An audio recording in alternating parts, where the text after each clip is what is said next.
Ngayong araw, gumastos pala ako ng kalahating milyon para sa gold handlebar. Kaya guys, huwag nyo natawanan mga video ko. I-like nyo na lang to kung mas maganda to o pusuan nyo kung mas maganda tong big bike ko.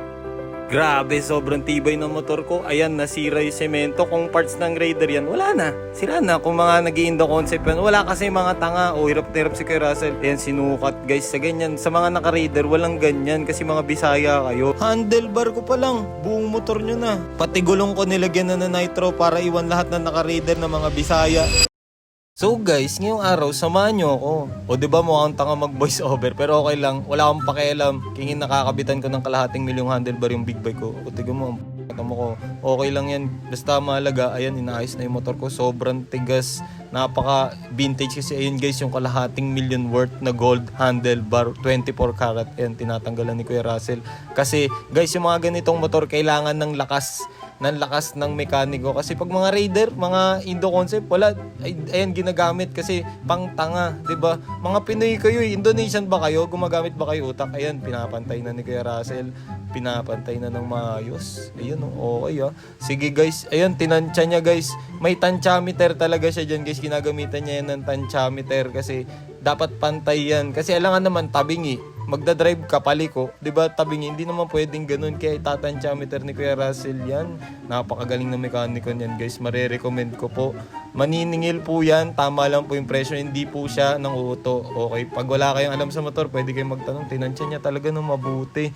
Kaya pasalamat ko talaga, G. Sulit lahat ang binayad ko lahat kay Kuya Russell. Hindi ex-deal yan. Baka naman Kuya Russell libreng gawa lang. De, joke lang guys. Supportahan natin yung mga local na mekaniko natin. Napakabait niyan. Yan guys, tinatansya na kasi alam ni Kuya Russell na kumakarera ako eh. 'Di ba? Aggressive dapat yung position ng motor ko. Kitang-kita ko agad yung dulo, nakatitig akong ganun, no.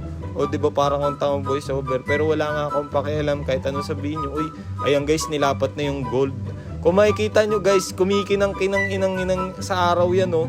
O, tinansya ulit ni Kuya Russell kasi hindi naman pwedeng bara-baral mo lang kakabit yan. Ginto yan, G. Kalahating milyon yan, G. Saan ka makakabili niyan, di ba? Ayan, guys, pinantay niya na maayos. Ayun, hihigpitin niya na ngayon, guys. May tamang torque lang daw ang tawag dyan. Kasi pag nasobran, baka mabali yung ginto. Gold bolts natin yan, guys. Ay, titanium pala yan. Tapos ginto tong handlebar ko worth 500,000. Eh, no, kinabit na din, guys, yung bagong kadena kasi ang pangit naman ng motor na to. Bakit ba binidyoan yan? Kaya ng mga nag-i-Indo, di naman kayo mga Indonesian, mga tanga. Ayan guys, inaayos na ni Kuya Russell. Papalitan kasi ng sprocket para iwan lahat ng Bisaya sa Red.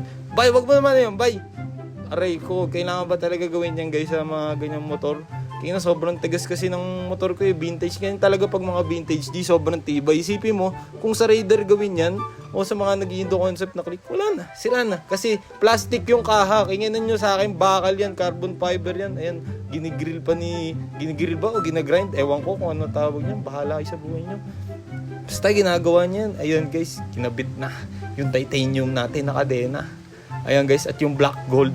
Ayan guys, pinakaragahan ko na din na nitro yung gulong ko para iwan lahat ng mga Bisaya na makakasalubong ko at makakasabay ko sa red light. King ina nyo, huwag nyo tawanan ng mga video ko.